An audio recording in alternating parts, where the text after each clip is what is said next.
Hello friends. So ఇప్పుడు మనం AutoCAD 2013 నేర్చుకుంటున్నాము. So మీరు ఇట్లా మామూలుగా మీ ల్యాప్టాప్ లేదంటే డెస్క్టాప్లో వెళ్ళి ఓపెన్ చేసుకోవాలి యాక్చువల్గా. సో అది మీకు ఆల్రెడీ తెలిసి ఉంటుంది. సో ఇలా ఓపెన్ చేసుకున్న తర్వాత ఇట్లా మనకు లేఅవుట్ వస్తుంది. సో దీంట్లో మనకు కమింగ్ టు స్కెచ్, అంటే స్కెచ్ నేర్చుకునే ముందు మనకి ఏమేమి పారామీటర్స్ ఉంటాయి, దాంట్లో ఏం టూల్స్ ఉంటాయి అన్నవి మనం ముందుగా తెలుసుకుందాం. ఓకేనా? మీకు అట్లా ఇక్కడ చూసుకున్నట్లయితే మనకు ఈ ఏ అనేసి ఒక సింబల్ ఉంటుంది. సో ఫస్ట్ ఆఫ్ ఆల్ ఏ అంటే ఏంటంటే ఆటోడెస్క్ అనమాట. సో ఆటోడెస్క్ అనేది ఒక కంపెనీ. సో ఆటోక్యాడ్ ఉండి అది ఒక కంపెనీ నుంచి వచ్చింది. సో యాక్చువల్గా అది ఎవరు కనుక్కున్నారు అవన్నీ మనం తెలుసుకోవాలి, ఇంట్రడక్షన్ తెలుసుకోవాలి అంటే సో జాన్ వాకర్ అనే అతను, ఒక యుఎస్ఏ అతను AutoCAD అనేది కనుక్కున్నాడు. యాక్చువల్గా అది 1981 డిసెంబర్లో కనుక్కుందనమాట. సో ఎందుకు కనుక్కున్నారు అన్నది మనకు ఎందుకని మనం ఏదైనా వస్తువులను మ్యానుఫ్యాక్చరింగ్ చేసుకోవాలి. సో మ్యానుఫ్యాక్చరింగ్ చేసుకునే ముందు మనకు డిజైన్ కావాలి. ఆ design required shape and design అన్నది మనకు కావాలి. సో ఆ రిక్వైర్డ్ డిజైన్ షేప్ అనేది ముందుకు మనకు చార్ట్లు చేసేవాళ్ళం. సో ఎక్కువ పెద్ద పెద్ద డిజైన్లు అంతా చార్ట్లో చేయడం కష్టం కాబట్టి సో మనం సాఫ్ట్వేర్ అనేది కనుక్కోవాల్సి వచ్చింది. సో అప్పుడు మనకు బేసిక్ లెవెల్లో ఫస్ట్ కనుక్కున్న డిజైన్ సాఫ్ట్వేర్ ఏదైనా ఉందంటే అది AutoCAD అనమాట. సో AutoCAD అంటే ఆటోమేషన్ క్యాడ్ అనమాట. క్యాడ్ అంటే కంప్యూటర్ ఎయిడెడ్ డిజైన్. సో మనం కంప్యూటర్ ద్వారా యూజ్ చేసుకొని డిజైన్ అనేది మనం ఈ సాఫ్ట్వేర్లో చేస్తాం. సో మనం AutoCAD అనేది అది అప్డేట్ చేసుకుంటూ పోతూ ఉంటే అది అప్డేట్ అవుతూ ఉంటుంది. సో మనం ఎలా ఫోన్లో అయితే సెట్టింగ్స్ ఎలా అప్డేట్ చేసుకుంటామో అలాగే అన్నమాట. సో ఇక్కడ మనం ఈ లేఅవుట్ ఓపెన్ చేసిన తర్వాత ఇక్కడ ఏ ఉంటాయో ఒకసారి తెలుసుకుందాం. సో ఇక్కడ ఏ సింబల్ ఉంది ఆడే మనకు తెలిసింది, ఏ అంటే AutoCAD. ఓకేనా?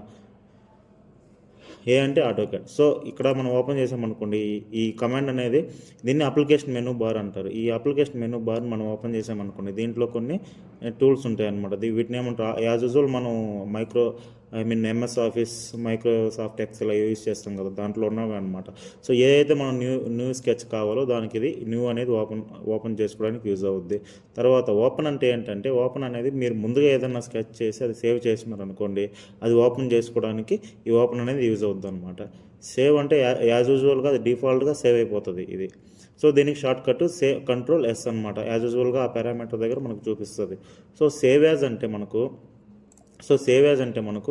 ఏ లొకేషన్లో మనకు సేవ్ అవ్వాలి, లైక్ ఇప్పుడు డెస్క్టాప్లోనా, లేదంటే డౌన్లోడ్స్లోనా, లేదంటే ఇంకెక్కడైనా మన హార్డ్ డిస్క్లోనా, ఎక్కడ సేవ్ అవ్వాలో అది మన ఇష్టం అనమాట. అలాగా సేవ్కి సేవ్ యాజ్ డిఫరెన్స్ అదన్నమాట. సేవ్ అనేది డిఫాల్ట్గా సేవ్ అయిపోతుంది. సేవ్ యాజ్ అంటే మనకు ఏ లొకేషన్లో కావాలో ఆ లొకేషన్లోకి వెళ్ళిపోతుంది అనమాట. ఈ ఎక్స్పోర్ట్, ఈ పబ్లిష్, ప్రింట్ అనేది మనకు ఆఫ్టర్ స్కెచ్ తర్వాత ఇది ఎక్స్పోర్ట్ అంటే మనం ఏదైనా మెయిల్లో, ఫ్యాక్స్లోనో సెండ్ చేసుకోవడానికి యూజ్ అవుద్ది అనమాట. పబ్లిష్ అంటే ఏం లేదు, జస్ట్ ఊరికే ఆ ఈమెయిల్లోనో లేదంటే అప్లోడ్ చేసుకోవడానికి యూజ్ అవుతుంది. ప్రింట్ అంటే యాజ్ యూజువల్ మనకు తెలిసిందే, మనం ఏదైతే స్కెచ్ డ్రా చేసామో ఆ స్కెచ్ అనేది మనకు ప్రింట్ తీసుకోవడానికి యూజ్ అవుద్ది అనమాట. ఈ డ్రాయింగ్ యూటిలిటీ అంటే ఏంటంటే దాంట్లో ఏదైనా యూనిట్స్ చేంజ్ చేసుకోవడానికి, లేదంటే మన ప్రాపర్టీస్ చేంజ్ చేసుకోవడానికి యూజ్ అవుద్ది అనమాట. క్లోజ్ అనేది యాజ్ యూజువల్ మనకు తెలిసిందే. సో ఇది ఓవరాల్గా అప్లికేషన్ మెనూ బార్. సో ఇక్కడ చూసారంటే హోమ్, ఇన్సర్ట్, అనోటేట్, లేఅవుట్, పారామెట్రిక్ ఇవి ఉన్నాయి కదా, వీటిని ట్యాబ్స్ అంటారు. వీటి మెయిన్గా AutoCAD ట్యాబ్స్ అంటారు అనమాట. సో ఇక్కడ పైన చూసారంటే మీరు డ్రాయింగ్ 1 DWG ఉంది కదా, దీన్ని ఏమంటారంటే టైటిల్ బార్ అంటారు అనమాట. సో టైటిల్ బార్ అంటే ఏంటంటే మామూలుగా మనం డ్రాయింగ్ చార్ట్లో యాజ్ యూజువల్గా మీరు డ్రా చేసి ఉంటారు. సో టైటిల్ బార్ అనేది మీకు రైట్ సైడ్ లెఫ్ట్ కింద కార్నర్లో ఉంటుందన్నమాట. సో అలాగే ఇక్కడ మనం ఏదైనా డ్రాయింగ్ అనేది మనకు డ్రాయింగ్ వేసేటప్పుడు మనకు దానికి ఏదైనా నేమ్స్ పెట్టుకోవడం కానీ అలాంటివి ఏమైనా చేసామనుకోండి, సో ఇలాగ పెట్టుకోవచ్చు అనమాట. సో దీన్ని ఏమంటారంటే టైటిల్ బార్ అంటారు. సో యాజ్ యూజువల్ ఇంతకుముందు చెప్పిన విధంగానే ఇది హోము, ఇన్సర్ట్, అనోటేట్ అంటే వీటిని AutoCAD ట్యాబ్స్ అంటారు అనమాట. సో ఇవి చూసారంటే line, polyline, circle, so arc. So వీటినన్నిటిని గ్రూపింగ్ కమాండ్స్ అంటారు అనమాట. కమాండ్స్ అంటారు, లేదంటే గ్రూపింగ్ కమాండ్స్ అంటారు అనమాట. సో ఇక్కడికి వెళ్ళి ఇలా మౌస్ ఇలాగ కాసేపు వదిలేశారనుకోండి, సో లైన్ అనేది మీకు ఇలా వస్తుంది. సో ఇక్కడ లైన్ దేనికి ఉపయోగపడుద్ది అంటే అలాగా అంటే దీనికి ఇప్పుడు లైన్ ఎలా యూజ్ అవుద్ది ఏంటి అనేది అక్కడ థియరీ వస్తుంది అనమాట. సో చూడండి, ఇంకా పాలీలైన్ సేమ్ పాలీలైన్ కూడా అలాగే అనమాట. సో ఇప్పుడు మనం ఇట్లా క్లిక్ చేసుకొని ఇక్కడ ఇది ఉంది చూసారా, ఇది దీంట్లో కనబడుతుంది. దీన్ని ఏమంటారు అంటే కమాండ్ బార్ అంటారు, విండో కమాండ్ బార్ అంటారు అనమాట. మనం ఇక్కడ ఈ వర్క్ ఏరియాలో ఏం చేసినా సరే ఇక్కడ తెలుస్తుంది. సో లైక్ చూడండి, ఇలా డ్రా చేస్తాం లైన్ కమాండ్ తీసుకొని. సో ఇలా కాకుండా మళ్ళీ సో ఇక్కడ ఫస్ట్ ఆఫ్ ఆల్ ఈ కమాండ్స్ తెలుసుకునే ముందు మనకి ఇక్కడ ఇవన్నీ ఉన్నాయి కదా, ఈ కమాండ్స్ ఏంటని తెలుసుకుందాం. సో వీటిని గ్రూపింగ్ కమాండ్స్ అంటారు. సో ఈ గ్రూపింగ్ కమాండ్స్ అంతా సో దేనికి యూజ్ అవుతాయని ఫర్దర్గా తెలుసుకుందాం, ఓకేనా. వీటిని ఇంకా మామూలుగా నార్మల్ కమాండ్స్ అంటాం అనమాట. సో ఈ మెజర్ ఇవంతా మనం స్కెచ్ ఎప్పుడైతే డ్రా చేస్తాం అప్పుడు యూజ్ అవుద్ది. సో ఇక్కడ చూసారంటే మీకు north, east, south, west. So ఇవేంటంటే మామూలుగా మనం మ్యాపింగ్ ప్రకారం ఉంటుంది. సో కానీ ఏంటంటే ఇక్కడ దీనికి ఒక నేమ్ ఉంటుంది అనమాట. వీటిని ఏమంటారు అంటే వ్యూ క్యూబ్ అంటారు, వ్యూ క్యూబ్, ఓకేనా. సో ఇక్కడ మీరు కార్నర్లో రైట్ సైడ్లో చూసారంటే వీటిని ఏమంటారంటే నావిగేషన్ బార్ అంటారు అనమాట. సో డిఫరెంట్గా యూజ్ అవుద్ది ఇది. సో నెక్స్ట్ చూసారంటే కింద ఇందాకే మనం చెప్పామన్నమాట, ఏదైనా ఒక కమాండ్ దీంట్లో యూజ్ చేసామనుకోండి, సో మనం ఏమైతే చూస్తున్నామో దాంట్లో ఈ కమాండ్ బార్లో తెలుస్తుంది. వీటిని విండో బార్ అంటారు అనమాట. సో నెక్స్ట్ ఏంటంటే యూసిఎస్ ఇక్కడ కార్నర్లో చూసారనుకోండి ఎక్స్, వై అనమాట. సో ఏదైతే మనం వర్టికల్గా డ్రా చేస్తామో దాన్ని వై యాక్సెస్ ఆల్రెడీ మనకు తెలిసిందే అనమాట. సో ఇది జామెట్రికల్ కన్స్ట్రెంట్స్ కిందకు వస్తుంది. సో నెక్స్ట్ ఈ వర్టికల్ డ్రా చేసామనుకోండి, లైక్ చూడండి ఒకసారి. సో లైన్ కమాండ్ డ్రా చేసాము, ఇలాగా వర్టికల్గా డ్రా చేసామనుకోండి, వర్టికల్గా అది వై యాక్సిస్ కిందకి వస్తుంది అనమాట. అంటే వై యాక్సిస్ కిందకి వస్తుంది. లేదు ఇలా హారిజాంటల్గా డ్రా చేసామనుకోండి, సో అది వచ్చేసి వై యాక్సిస్ ఎక్స్ యాక్సిస్ కిందకి వస్తుంది అనమాట.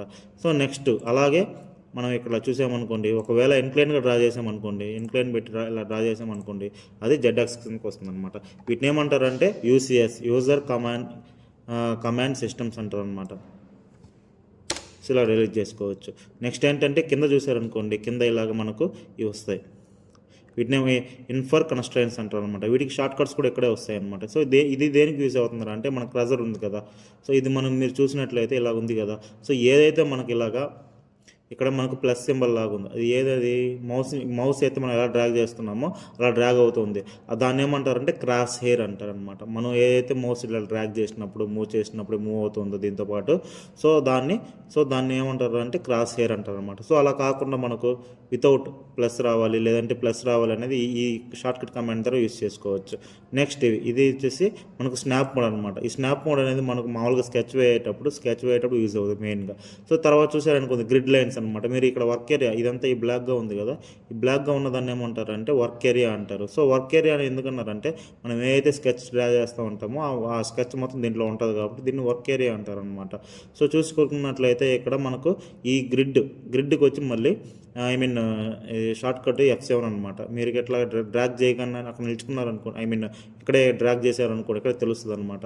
సో ఇక్కడ మనం క్లిక్ చేసినా కూడా మీరు చెక్స్ అంటే ఈ వర్క్ ఏరియా అనేది చెక్స్గా చేంజ్ అయిపోతుంది, అంటే బాక్స్గా వస్తుంది అనమాట. సో మనకు అలా అక్కర్లేదు అనుకుంటే షార్ట్ కట్ F7 అయినా ఉంటుంది, లేదంటే ఇక్కడ వచ్చి కిందకి ఈ గ్రిడ్ దగ్గర క్లిక్ చేసుకోవచ్చు. సో అలాగే ఇక్కడ ఈ ఆర్తో అనమాట. సో ఆర్తోకి షార్ట్ కట్ F8. సో ఈ ఆర్త్ దేనికి యూజ్ అవుతారా అంటే ఏదైనా ఒక లైన్ అంటే లైన్ కమాండ్ కానీ పాలిలైన్ కమాండ్ కానీ యూజ్ చేసామనుకోండి, మనకు అది వర్టికల్గా అయినా సరే లేదంటే హారిజాంటల్గా అయినా సరే స్ట్రైట్గా రావాలి అనుకుంటే ఈ ఆర్తో ఆన్ చేసుకోవాలన్నమాట. సో ఫర్దర్గా స్కెచ్ వచ్చినప్పుడు అది యూజ్ అవుద్ది. సో తర్వాత పోలార్ అంటే ఇప్పుడు మనకు ఈ ఆర్తోకి ఆపోజిట్ అనమాట.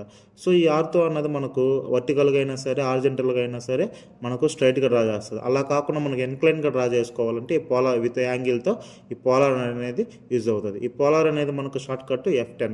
సో ఫర్దర్గా ఇవి ఉన్నాయంటే ఆబ్జెక్ట్ స్నాప్ ఇవంతా మనకు స్కెచ్లో యూజ్ అవుతుంది అనమాట. ఈ 3D అనేది మనకు ఐసోట్రోపిక్ వ్యూస్లో చెప్పేటప్పుడు యూజ్ అవుతుంది. ఫర్దర్గా మనకు కమాండ్ ఎక్కువగా యూజ్ అయ్యేది మనకి ఈ 3 అనమాట. ఇక్కడ చూసారంటే గ్రిడ్, తర్వాత ఆర్తో, తర్వాత పోలార్ అనమాట. ఈ 3 ఫర్దర్గా ఎక్కువ స్కెచ్ వేసేటప్పుడు మనం డ్రా చేసేటప్పుడు యూజ్ అవుతుంది అనమాట. సో ఇక్కడ చూసుకున్నాం అనుకోండి, ఇక్కడ మనకి ఏదైతే మనం ఇట్లా లైన్ కమాండ్ ఏదో ఒకటి సెలెక్ట్ చేసుకున్నాం అనుకోండి, so line specific first point అంటారు అనమాట. సో ఇట్లాగా ఇక్కడ షో చేస్తూ ఒక బాక్స్ ఉంది, దీన్ని ఆల్రెడీ చెప్పాను అనమాట, విండో కమాండ్ బార్ అంటారు. సో ఇది హైడ్ చేయాలంటే మనకు షార్ట్ కట్ కూడా ఉంది. సో కంట్రోల్ 9 క్లిక్ చేశారనుకోండి ఇలాగ వస్తుంది. సో నెక్స్ట్ మనకు ఎస్ క్లిక్ చేశారనుకోండి ఆ బాక్స్ అన్నది రిమూవ్ అవుతుంది. సో మళ్ళీ మనకు ఆ బాక్స్ అనేది మళ్ళీ కావాలంటే మళ్ళీ కంట్రోల్ +9. సో చూసారనుకోండి ఈ బాక్స్ వచ్చేస్తుంది. సో ప్లస్ ఈ షార్ట్ కట్స్ అనేది మనం రాసుకోవాలి, లేదా ఫర్దర్గా నెక్స్ట్ ల్యాబ్కి మర్చిపోతూ ఉంటాం. సో అలాగే ఇప్పుడు సర్కిల్లోకి వెళ్దామండి. లైన్కి పాలీలైన్కి డిఫరెన్స్ చూద్దాం. ఇప్పుడు చూడండి, లైన్ కమాండ్ క్లిక్ చేసుకున్నాను. లైన్ కమాండ్ క్లిక్ చేసుకొని నేను ఇలా డ్రా చేసుకుంటాను. ఇలా ఒక డ్రాయింగ్ డ్రా చేసుకుంటాను. ఫర్ సపోజ్ ఒక డ్రాయింగ్ డ్రా చేసుకున్నాను. సో అలాగే పాలీలైన్ కమాండ్ తీసుకున్నాం. పాలీలైన్ కమాండ్ తీసుకున్న తర్వాత ఇలాగే సేమ్ ప్యాటర్న్లో ఒక డ్రాయింగ్ డ్రా చేశాను అనుకుందాం. సో చూసారనుకోండి, ఇది మనం ఇక్కడ ఇది లైన్తో డ్రా చేసిన ఒక డయాగ్రామ్ అనుకుందాం. ఇది వచ్చేసి పాలీలైన్తో డ్రా చేసింది. సో ఇప్పుడు లైన్కి పాలీలైన్కి డిఫరెన్స్ ఎలా తెలుస్తుంది అంటే, ఇక్కడ ఏదో ఒక లైన్ మీద మనం సెలెక్ట్ చేసామనుకోండి, సో అదొక్క లైన్ మాత్రమే సెలెక్ట్ అవుతుంది. సో మనం ఏ అయితే పాలీలైన్లో సెలెక్ట్ చేసామో ఇక్కడ సెలెక్ట్ చేసామనుకోండి, మొత్తం బాడీ మొత్తం సెలెక్ట్ అవుతుంది అనమాట. సో లైన్కి పాలీలైన్ డిఫరెన్స్ ఏంటంటే, లైన్ అన్నది మనం ఎంత డయాగ్రామ్ డ్రా చేసినా కూడా అది సపరేట్ పార్ట్స్గా డివైడ్ అయ్యి మొత్తం కొన్ని సబ్ పార్ట్స్ లాగా వస్తుంది అనమాట. సో పాలీలైన్ అనేది మనం ఎంత డ్రాయింగ్ డ్రా చేసినా కూడా అది మొత్తం ఒకే బాడీ కిందకి కన్సిడర్ చేస్తుంది అనమాట. సో అది అట్లాగా. సో నెక్స్ట్ చూసుకున్నట్లయితే మనకు ఈ నావిగేషన్ బార్లో చూసారనుకోండి, మెయిన్ మనం యూజ్ చేసే కమాండ్ ఏంటంటే ప్యాన్. సో ప్యాన్ దేనికి యూజ్ అవుతుందా అంటే, ఇట్లాగా చేయకూడదు చూసారా, ఈ చేయకూడదు అలా క్లిక్ చేసిన వెంటనే చేయకూడదు వస్తుంది అనమాట. ఈ ప్యాన్ దేనికి యూజ్ అవుతుందా అంటే, ఏ అయితే వర్క్ ఏరియా ఉందో ఆ వర్క్ ఏరియాని ఈ ప్యాన్ యూజ్ చేసి మనం మౌస్ హెల్ప్ ఆఫ్ మౌస్తో మనం ఇలా డ్రా చేసుకోవచ్చు అనమాట. సో మొత్తం వర్క్ ఏరియాని మూవ్ చేసుకోవచ్చు అనమాట. సో ఇక్కడ మనం ఆటోకేడ్లో చూసామనుకోండి, ఆ ఆటోకేడ్కి మిగతా రిమైనింగ్ డిజైన్ కోర్సులో డిఫరెన్స్ ఏంద్రా అంటే, ఆటోకేడ్లో ఏదైనా మనం కమాండ్ సెలెక్ట్ చేసామనుకోండి, ఇంకొక కమాండ్కి వెళ్ళాలంటే ఫస్ట్ ముందున్న కమాండ్ అన్సెలెక్ట్ చేయాలి. సో ఆ కమాండ్ ఎలా అన్సెలెక్ట్ చేయాలంటే, కీబోర్డ్లో సింపుల్గా మనం ఎస్కేప్ క్లిక్ చేసామనుకోండి అని సెలెక్ట్ అయిపోతుంది. సో ఆటోకేడ్లో ఏంటంటే, ఒక కమాండ్ సెలెక్ట్ చేసుకుని ఇంకో కమాండ్కి వెళ్ళడం అనేది కష్టం. సో ఇంకో కమాండ్ చేయలేమన్నమాట. సో ఇప్పుడు ఒక కమాండ్ని సెలెక్ట్ చేసుకున్న తర్వాత ఇంకో కమాండ్కి వెళ్ళాలంటే సింపుల్గా ముందున్న కమాండ్ని రిమూవ్ చేయాలంటే ఎస్కేప్ క్లిక్ చేసి సరిపోతుంది. సో నెక్స్ట్, సో ఇప్పుడు లైన్కి పాలీలైన్కి డిఫరెన్స్ తెలిసింది. సో సర్కిల్ కమాండ్లో చూద్దాం. సో సర్కిల్ కమాండ్లో మీరు చూసారనుకోండి, సెంటర్ రేడియస్ ఉంటుంది, సెంటర్ డయామీటర్ ఉంటుంది, 2p పాయింట్ ఉంటుంది, 3 పాయింట్ ఉంటుంది, tan రేడియస్ ఉంటుంది, నెక్స్ట్ tan 3 ఉంటాయి అన్నమాట. సో వీటికి డిఫరెన్స్ ఏంటంటే, ఇది రేడియస్. సో మనం ఇట్లా క్లిక్ చేసుకొని రేడియస్ డ్రా చేసామనుకోండి, సో ఎంతో కొంత ఎంతో ఇప్పుడు ఇలాగా. సో తర్వాత డయామీటర్ రేడియస్ అంటే రేడియస్కి డయామీటర్కి డిఫరెన్స్ ఏంటంటే, సో డయామీటర్లో సగం రేడియస్ ఉంటుంది. సో రేడియస్ అన్నది సర్కిల్ పెద్దదిగా ఉంటుంది అనమాట. సో ఇప్పుడు r=d/2 మనకు ఆల్రెడీ తెలిసిందే. సో తర్వాత ఇప్పుడు ఇట్లాగా ఒకటి డయాగ్రామ్ యూజ్ చేసాం, రేడియస్ యూజ్ చేసాం, ఇంకోటి డయామీటర్ యూజ్ చేసాం అనమాట. 2 పాయింట్ అంటే డిఫరెన్స్ ఏంటంటే, ఇప్పుడు లైక్ చూడండి, ఒక లైన్ ఏదైనా డ్రా చేసుకుందాం, ఇంకో లైన్ డ్రా చేసుకుందాం ఇలాగా. సో ఇప్పుడు నేను 2 పాయింట్ సర్కిల్ సెలెక్ట్ చేసుకున్న తర్వాత అది ఎలా డ్రా చేస్తామంటే, ఫస్ట్ పాయింట్ ఇక్కడ ఈ పాయింట్ దగ్గర సెలెక్ట్ చేసుకున్నాను, తర్వాత ఈ పాయింట్ దగ్గర సెలెక్ట్ చేసుకున్నాను. సో ఆ బేస్డ్ అపాన్ ఆ 2 పాయింట్స్ని యూస్ చేసి మనం ఆ సర్కిల్ని డ్రా చేయొచ్చు అనమాట. సో అది దాని యొక్క ఫంక్షనింగ్ అవుతుంది. సో తర్వాత 3 పాయింట్ యాజ్ యూజువల్ మీకు ఇంకా అర్థమైనట్టుంది. సో ఇక్కడ ఫస్ట్ పాయింట్, తర్వాత ఇది సెకండ్ పాయింట్, తర్వాత ఇది థర్డ్ పాయింట్. సో మనం ఇక్కడ different first point, second point, ఇక్కడ థర్డ్ పాయింట్, ఆ 3 పాయింట్ని సెలెక్ట్ చేసి మనం దాన్ని డ్రా చేసుకోవచ్చు. సో తర్వాత నెక్స్ట్ వచ్చేది ఏంటంటే tan రేడియస్. ఈ tan రేడియస్ ఎలా యూజ్ అవుతుంది అంటే, ఏదైనా ఒక రెండు భుజాలను ఆనుకుని మనం మామూలుగా మనం పైథాగరస్ థియరంలో చూసుకుంటాం.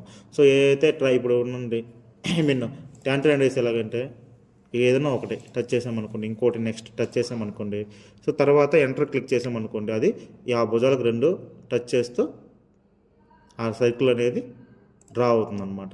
సో అలాగే నెక్స్ట్ కమాండ్ ఏంటంటే tan. సో ఈ tan ఏంటంటే 3 భుజాలకు టచ్ అవుతూ డ్రా చేసేదన్నమాట.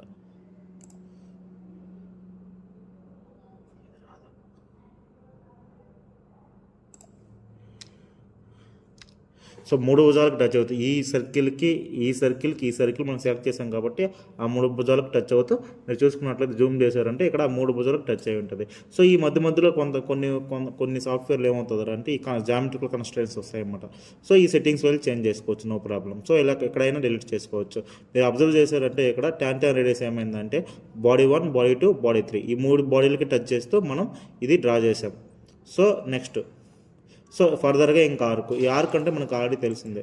దీంట్లో కూడా డిఫరెంట్ టైప్స్ ఉంటాయన్నమాట. ఈ ఆర్క్ అనేది 3 పాయింట్, మళ్ళీ సెంటర్ రేడియస్ అలా ఉంటాయన్నమాట. నెక్స్ట్ క్లాస్లో ఇది మళ్ళీ చెప్తాను.